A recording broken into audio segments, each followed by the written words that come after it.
Baik, untuk selanjutnya mungkin saya akan sharing lebih ke ranah praktisnya begitu ya. Jadi ini merupakan catatan eksperimen saya begitu selama mendalami proses perkembangan AI.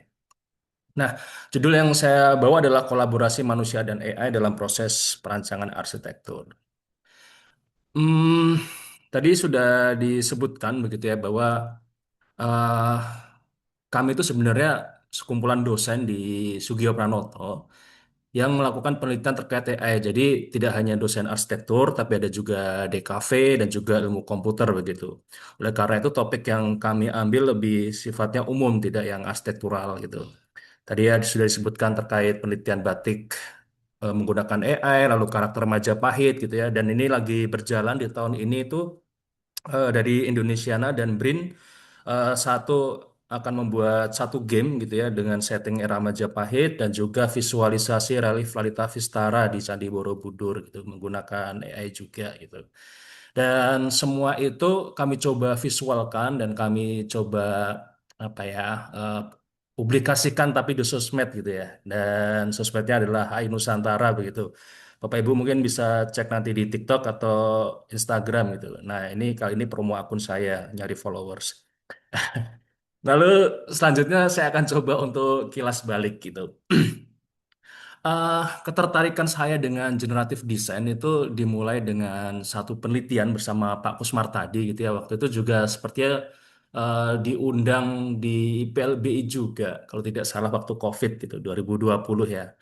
Waktu itu kami punya hipotesis bahwa akan sangat menarik jika sebuah model arsitektur itu adalah sebuah representasi data, bukan sekedar objek 3D, baik itu di SketchUp ataupun maket gitu. Karena ketika dia hanya maket fisik, kita akan kesulitan untuk memodifikasinya atau merepresentasikannya dalam konteks yang lain gitu.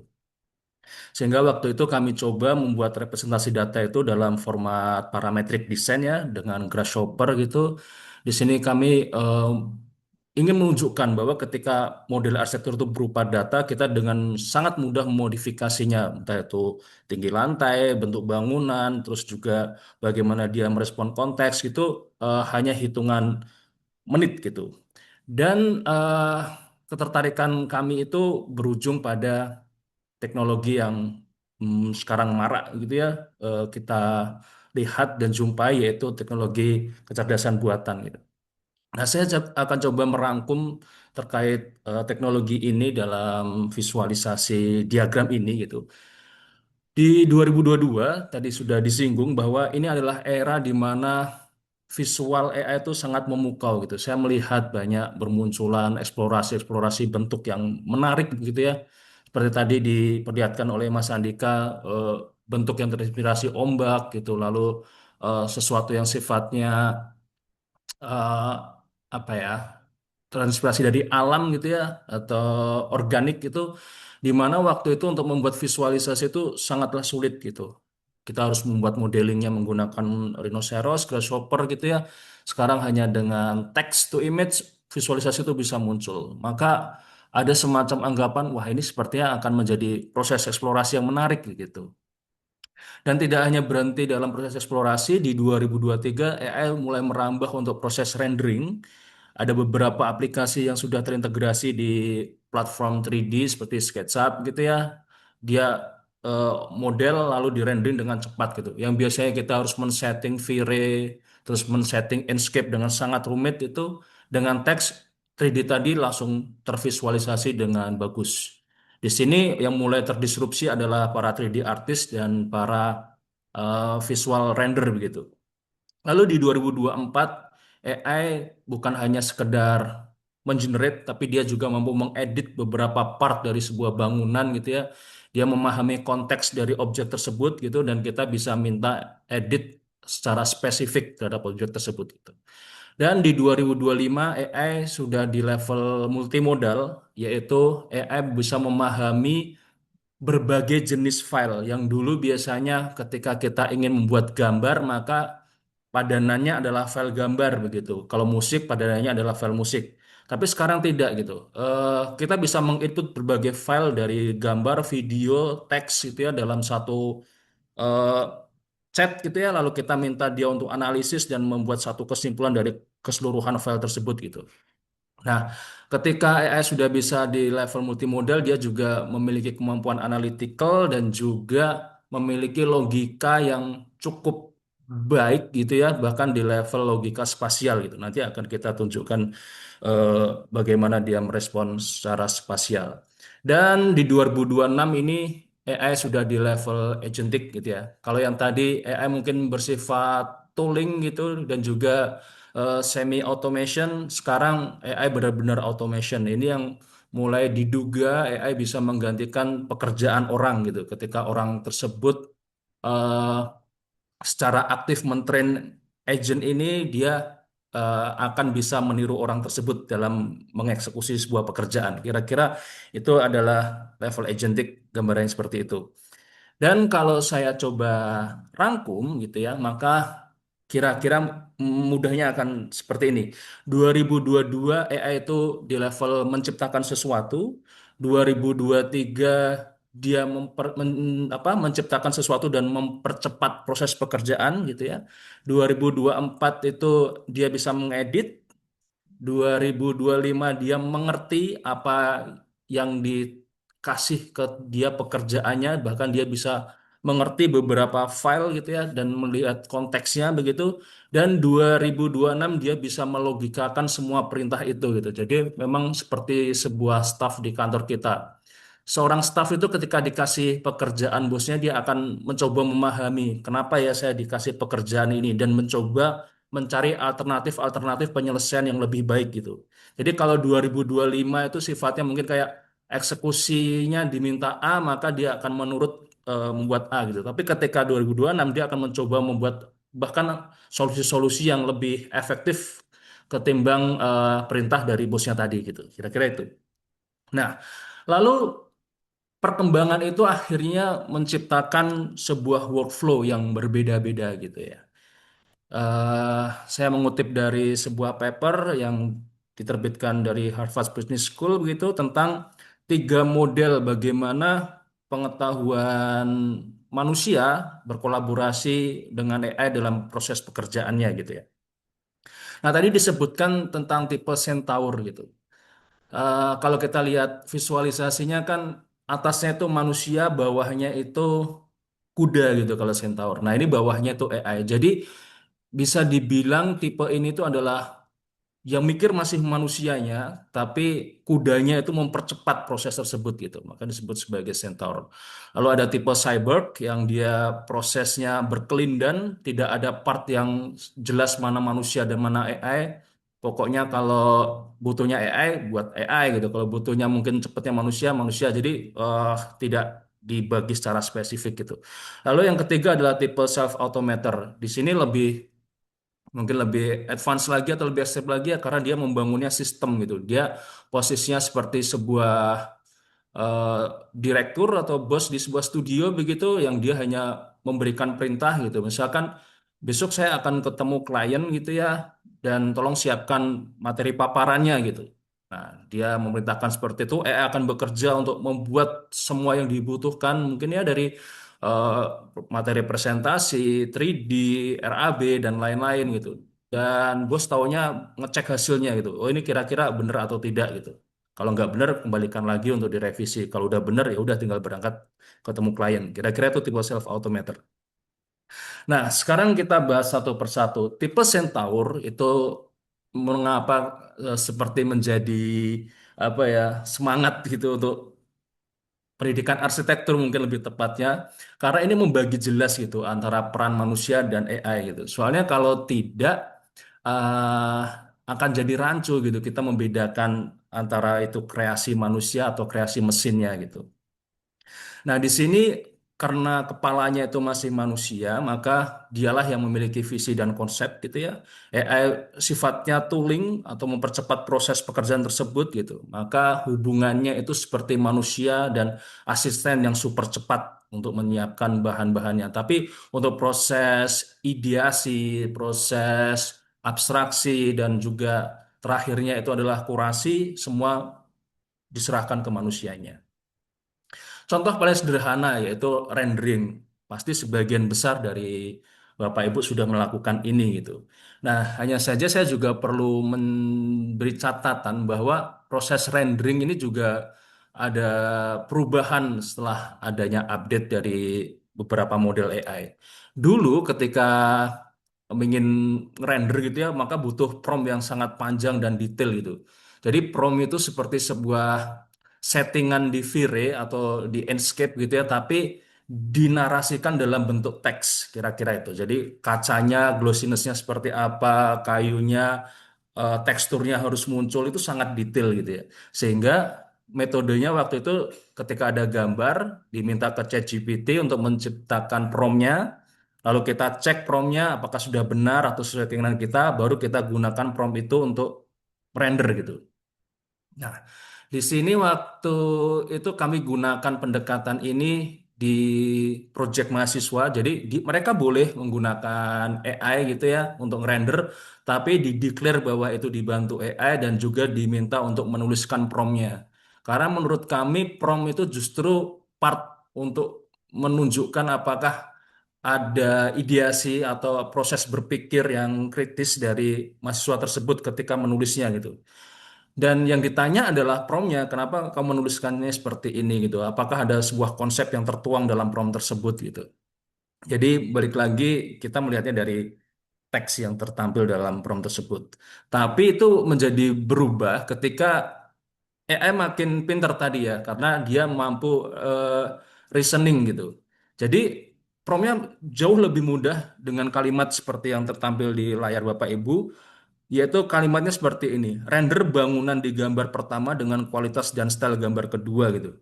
Kalau kita perhatikan, ini bangunan apartemennya gitu ya, ingin dirender dari menggunakan style yang di gambar kedua gitu. Maka kita lihat mobilnya jalannya blur atau kalau dulu kita Photoshop itu namanya light trail gitu ya. Lalu bahkan pohon di pojokan kanan atas juga ditiru sama persis, mood ambience langitnya, lightingnya semua ditiru dengan persis untuk merender itu gitu.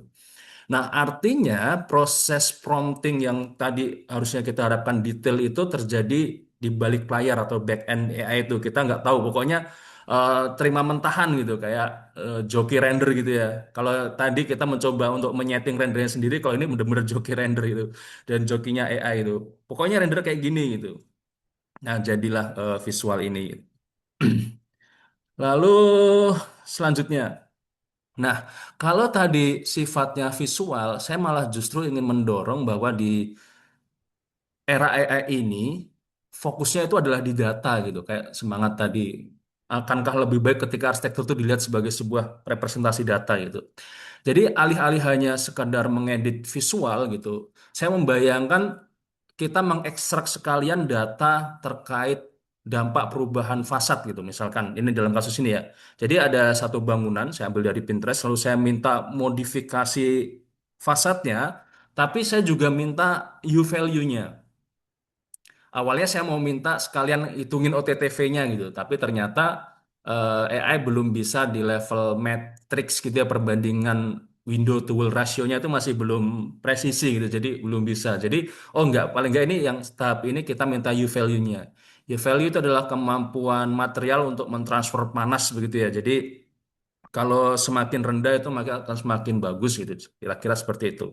Nah, nantinya ketika ini sudah AI-nya sempurna, ketika kita melakukan iterasi fasad gitu ya, mungkin mahasiswa kita minta sekalian untuk mengekstrak datanya gitu sehingga pemilihan alternatif itu menjadi lebih spesifik, nggak hanya sekadar estetika tapi juga oh dampak terhadap bangunannya seperti apa ketika fasad berubah dan materialnya berubah gitu. Nah, kecepatan menghitung inilah yang pasti diwakili komputer gitu. Saya selalu bilang kalau masalah kuantifikasi gitu, komputer akan lebih cepat untuk mengeksekusinya gitu ya. Oke, nah pada tahap Centaur ini, AI itu mempercepat proses perancangan, tapi keseluruhan proses itu sebenarnya masih kendali di manusianya gitu. Nah, kalau kita ingin beranggapan bahwa proses kreatif itu adalah murni dari manusianya, maka tipe Centaur ini yang sepertinya cocok untuk digunakan sebagai pendekatan model penggunaan AI gitu. Tapi bukan tidak menutup kemungkinan ya bahwa ada tipe-tipe lain seperti misalkan cyborg gitu. Tapi ada catatannya, tipe cyborg ini itu ideal ketika digunakan oleh orang yang memiliki konstruksi pengetahuannya bagus atau baik gitu sehingga minim untuk terjebak dalam halusinasi AI gitu. Nah, misalkan bukan meng-underestimatekan mahasiswa semester awal ya. Misalkan semester awal gitu tanya ChatGPT dan ChatGPT menjawab sesuatu gitu. Mungkin dia tidak akan memiliki kemampuan untuk memvalidasi atau mengkurasi jawaban dari AI. Tapi ini berbeda jika yang bertanya adalah Bapak Ibu dosen gitu ya atau para peneliti gitu ketika AI-nya menjawab dan ngaco bisa langsung tahu, bisa tahu bahwa AI ini halusinasi gitu. Nah, kayak gitu. Maka ini tipe yang sebenarnya cocok untuk yang sebenarnya udah pro atau advance secara pengetahuan gitu ya. Karena di part ini AI tidak hanya sekedar membantu menciptakan, tapi dia juga membantu mengambil keputusan, membantu mengkritisi, bahkan terlibat dalam proses co-creation gitu. Jadi abu-abu nih karyanya ini antara manusia atau AI nih gitu. Karena ya tadi berkelindan kita nggak bisa nge-track karena beda pasti ya penggunaan ChatGPT mahasiswa sama Bapak Ibu gitu ya. Kayak tadi dimasukin 100 jurnal gitu ya. Terus dibaca lagi, oh kurang tepat, diiterasi lagi jawabannya gitu. Sampai akhirnya hasil akhirnya, oh ini karya AI atau karya manusia. Kalau bilang AI, proses diskusinya sama AI-nya panjang betul gitu. Nah itu yang menciptakan tipe cyborg gitu. Nah, lalu saya akan tunjukkan beberapa tipe cyborg dalam perancangan itu. Kenapa ini cukup berbahaya gitu ya dalam proses pendidikan arsitektur? Karena tadi disebutkan bahwa memang AI ini sudah di level mampu memahami semantik gitu ya, simbol-simbol tertentu. Sebagai contoh di sini ada bubble diagram ya, uh, ada promnya gitu, terjemahkan bubble diagram menjadi denah gitu. Sebenarnya promnya lebih detail sih, tapi nanti akan diajarkan waktu workshop gitu. Jadi jangan lupa untuk mendaftar gitu. Tapi saya ingin menunjukkan bahwa oh ini loh ada bubble diagram, terus kita minta AI untuk membuat denah, bentuknya benar-benar tepat hubungan antar ruangnya dan juga logika ruangnya. Sebagai contoh di bagian atas itu kan ada bedroom dan master bedroom yang dia punya akses ke salah satu kamar mandi gitu ya. Maka kamar mandinya ada di tengah gitu. Dan master bedroomnya punya kamar mandi sendiri gitu. Nah, dibuatkanlah itu kamar mandi bahkan dikasih walk-in closetnya segala macam gitu ya. Lalu ada hubungan ruang di sini ada kitchen, living dan dining gitu. Saya lihat hasil denanya, oh kayak bangunannya terlalu bersekat-sekat gitu.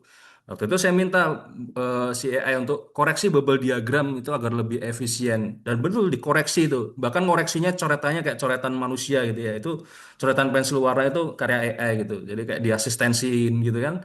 Di buletin bahwa itu gabungin aja gitu. Kira-kira seperti itu. Dan saya tes hasil bubble diagram AI itu. Keluarlah satu ruangan yang dimana kitchen, dining, dan living jadi satu dinaik jadi open plan gitu. Nah, artinya di sini AI sudah paham yang namanya logika spasial dengan baik gitu ya. Nah, kalau mahasiswa semester awal tahu ini ya pengennya mungkin instan aja ya bisa terpakai ini gitu, bisa digunakan kan. Lalu selanjutnya optimasi gitu. Kalau tadi kita menunjukkan bahwa eh, bubble diagram bisa terjemahkan menjadi denah, sekarang bagaimana jika sebuah denah dikasih konteks yang berbeda? Misalkan perintahnya seperti ini. Denah dikasih target bentuk tapaknya memanjang gitu. Maka dengan ruang yang sama, dengan proporsi yang sama, logika hubungan ruang yang sama, dibuatlah satu denah yang panjang gitu ya. Bentuknya seperti ini gitu. Ini masih saya coba di beberapa denah sederhana ya. Kayak misalkan yang mungkin lebih kompleks rumah sakit atau bandara, belum dicoba. Nah mungkin nanti kita coba waktu workshop ya. Nah, lalu apakah hanya bentuk kotak? Ternyata tidak gitu. Saya kasih coba beberapa konteks lain dengan denah yang apa bentuk tapak yang lebih absurd gitu ya, dengan bersudut lalu juga elips gitu. Dia mampu menciptakan denah yang saya bilang eh bisa dieksekusi gitu. Maksudnya kalau kita arsitek kita akan tinggal menyesuaikan ukurannya Tapi logika ruangnya itu dapat semua gitu. Dia tinggal menggonta-ganti gitu ya, posisinya yang awalnya depan itu adalah ruang keluarga, diganti dapur, diganti tempat tidur gitu ya, kayak kita ngotak-ngatik denah gitu lah. Nah, di sini kita udah mulai kelihatan nih, oh AI bisa menciptakan varian denah 10, 100 gitu. Nah, tinggal kita sebagai desainernya milih gitu, mana yang paling cocok ya untuk klien gitu, mana yang sesuai dengan lokasi tapaknya atau konteks lingkungan sekitar dan lain-lain gitu. Sebenarnya semua itu bisa dilakukan AI juga, hanya saja proses computingnya itu pasti akan lebih kompleks dan mahal gitu. Maka janganlah semua dikasih AI gitu, karena kemampuan kepala kita itu untuk akhirnya memilih dan memilah sesuai dengan konteks yang jumlahnya banyak itu lebih cepat sih daripada komputer yang saat ini gitu. Saat ini ya saya bilang, saya nggak tahu nanti ke depannya apakah ternyata dia juga bisa melihat konteks-konteks yang banyak sekali di sekitar tapak itu ya, mungkin akan berbeda lagi ceritanya. Tapi kalau saat seperti ini gitu ya, kecepatannya hanya untuk visual-visual seperti ini gitu. Tapi urasinya itu tetap kayak saya rasa manusia gitu lebih cepat untuk memahaminya gitu ya. Nah, lalu contoh lain, konteks ya tadi saya sebut konteks itu. Karena lingkungan itu kan nggak hanya sekedar fisik ya, tapi ada non fisik yang itu juga datanya juga kalau kita meneliti itu susah untuk direpresentasikan gitu. Meskipun ada mixed method dan lain-lain gitu, tapi eh, agak susah gitu saya bilang. Makanya saya selalu kagum dengan yang pendekatannya kualitatif gitu. Kok bisa gitu ya? Karena sebagai orang yang cenderungnya pakai statistik, angka gitu, hal-hal yang nggak bisa dilihat itu malah justru yang susah untuk dia buat komputer gitu. Nah, cuma untuk visualisasi dia mudah gitu. Sebagai contoh, ini ada renderan Enscape dengan ketidaksempurnaannya gitu ya, karena biasanya kalau settingan renderan itu pasti ke barat-baratan gitu dengan pohon barat, jalan barat yang serba rapi gitu. Nah, kita bisa minta bantu AI untuk merendernya dengan posisi Google locationnya itu adalah koordinat Google Map gitu ya. Kita masukkan, muncul satu visual yang menunjukkan oh ini Semarang nih lokasinya gitu ya. Terlihat ada pot di tengah jalan gitu, kabelnya pating melintang gitu, ada Mio Karbu gitu, Semarang ini. Untungnya jalannya nggak yang pas berlubang ya. Nah, dari situ kita bisa memahami visualisasi dengan eh, apa ya, konteks yang lebih jelas gitu. Misalkan yang suka membuat visual skyline di sebuah koridor jalan gitu, masukkan koridornya gitu, terus capture beberapa foto di Google Street-nya, masukkan nanti bisa muncul tuh visualisasi skyline-nya, entah stylenya cat air atau drawing pen gitu bisa bisa keluar. Nah, tidaknya di sampai situ, saya juga mengecek apakah si AI ini bisa memiliki logika konstruksi yang baik gitu. Ini adalah tugas mahasiswa sebenarnya. Jadi kami juga mulai mencoba apa ya, mengecek apakah si AI ini bisa membantu proses asistensi gitu ya. Nah, waktu itu saya minta mereka untuk masukkan ke AI-nya gitu, apakah atap ini gitu logis secara struktur dan perbaikilah gitu. Ya, tipikal mahasiswa biasanya kan ngejar tanda tangan asistensi ya, tapi belum selesai gitu. Di situ atapnya melayang, strukturnya belum ada gitu, meskipun looknya bagus gitu. Dan sama ya dibuatkan satu konstruksi gitu ya, entah itu mungkin terlihat seperti glulam atau baja gitu ya. Dan juga muncul beberapa alternatif. Artinya AI bisa mendeteksi bahwa ada objek melayang atapnya itu yang nggak memiliki support gitu, maka dibuatkanlah sama dia gitu. Nah, ini artinya membuka satu kemungkinan bahwa ke depannya analisis konstruksi struktur juga akan bisa diambil alih oleh AI gitu. Nah, nanti giliran yang sipil bikin webinar seperti ini. Oke, selanjutnya tadi Mas Andika sudah ngasih tahu LLM ya, notebook LM gitu, maaf. Nah, kalau saya menggunakan ini untuk proses analisis gitu, misalkan sebagai TPA gitu ya, atau mau bikin SLF atau PBG gitu kan, biasanya bikin laporan ya terkait gambar gitu, dan harus cross-check dengan berbagai peraturan dan regulasi gitu. Nah, di sini sebagai contoh saya masukkan satu denah kelas gitu ya, existing gitu.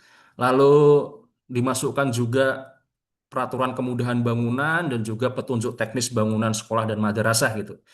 Lalu diminta analisis, di cross check lah itu gambarnya. Dan muncul itu ada beberapa pelanggaran gitu. Misalkan saya ambil highlight pelanggaran nomor 6 dan nomor 7 ya. Bahwa yang namanya bangunan kelas itu harus swingnya membuka ke arah luar gitu. Nah dia tulis gitu, oh denahnya membukanya ke arah dalam ruangan gitu. Dan dijelaskan kenapa harus ke arah luar, karena menghambat aliran evakuasi darurat siswa dalam ruangan gitu. Dijelaskan gitu kan. Karena di regulasinya juga seperti itu. Lalu disebutkan juga bahwa luasannya itu tidak sesuai dengan juknis PUPR, di mana kelas itu harus 7 kali 8 tapi di sini cuma 7 kali 6 gitu. Dan dia tahu gitu. Nah, artinya gitu ya, proses TPA gitu ya, atau untuk ngecek SLF itu masukin aja dokumen laporan SLF-nya, ketemu semua itu. Bahkan yang menarik mungkin akan ketemu bahwa eh, bikin laporan rumah sakit tapi di dalamnya ada catatan bangunan pabrik gitu.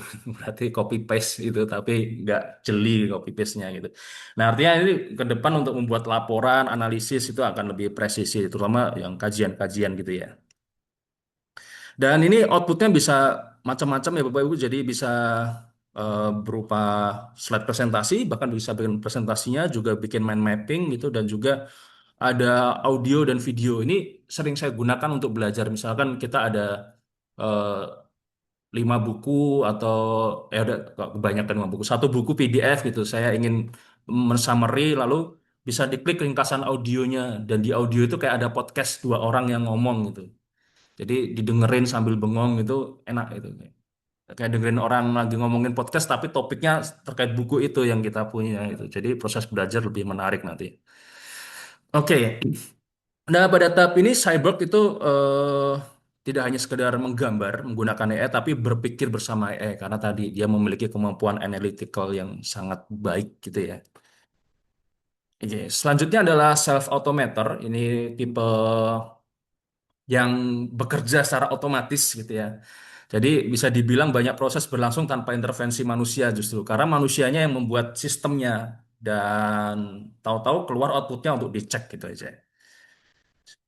Kalau saya petakan mungkin ke depannya akan seperti ini, ada perencana itu ya, lalu dia punya agent-agent yang dia menyiapkan keseluruhan dokumen dari kos, BIM-nya, mungkin presentasinya, dan pengecekan regulasi seperti tadi itu terjadi secara otomatis, dan AI satu sama lain itu bisa langsung ngobrol gitu, saling ngecek gitu. Kalau tadi kan sifatnya masih parsial ya. Kalau ini mereka dalam satu ekosistem dan saling cross checking gitu. Misalkan desainnya ngelebihi RAB gitu, RAB-nya akan bilangin bahwa oh itu harus ada part yang diganti dan sebagainya gitu. Kalau ada perubahan model BIM-nya gitu, maka akan langsung berefek ke RAB, dokumen presentasinya dan lain-lain. Jadi ya kayak tadi, persis seperti bos yang tahu-tahu pengen jadi gitu, dan kita tinggal nge-review hasil akhirnya. Ini mungkin untuk contoh gampangnya ya, ini bisa pakai Opal gitu, atau teman-teman biasanya nyebutnya JEMS.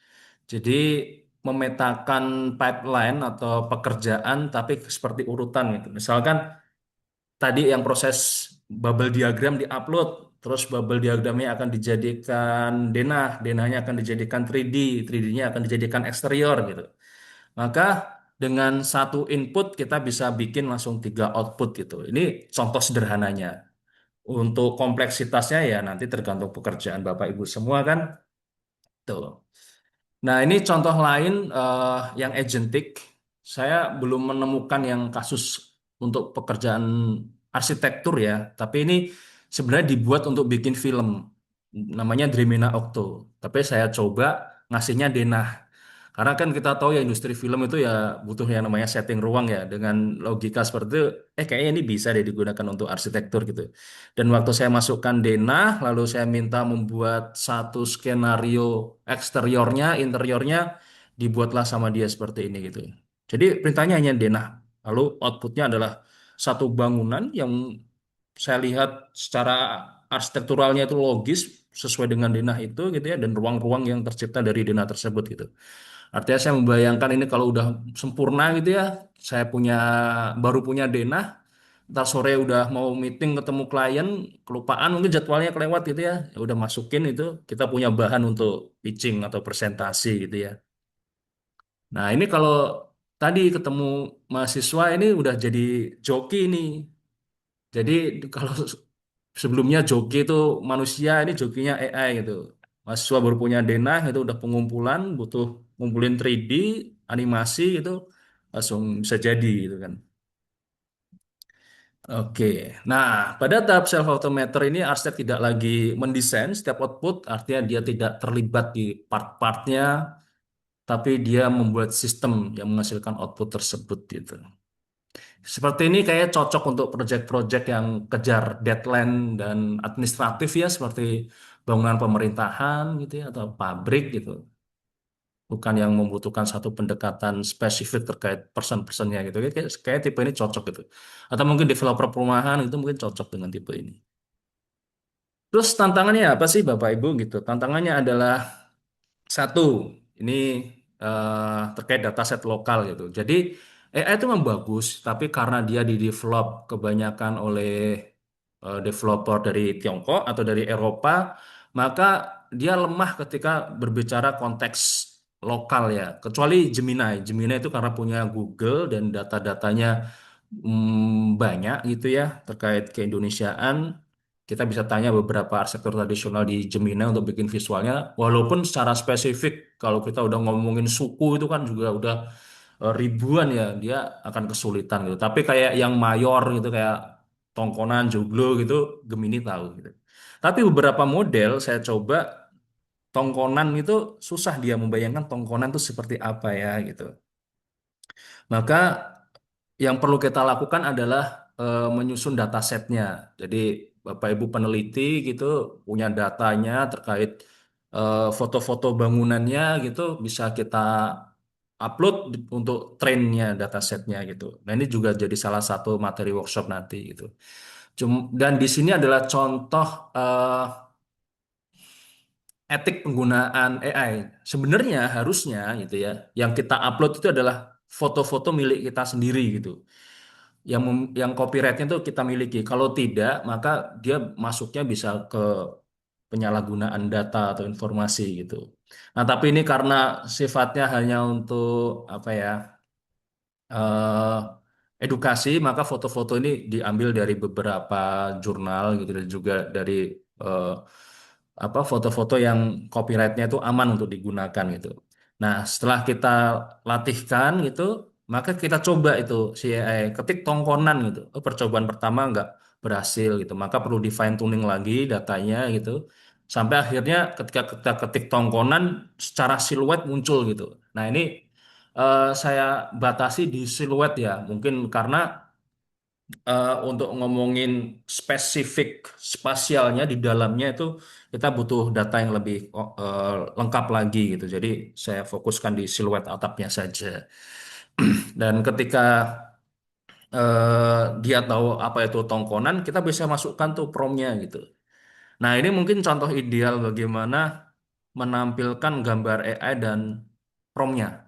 Karena kita bisa baca itu, kenapa ya arsitek memvisualkannya seperti itu? Kenapa kok milihnya kaca gitu? Nah, pertanyaannya justru teks yang tertuang dalam prompt ini gitu, pengkritisannya. Karena visual tuh bisa beragam ya.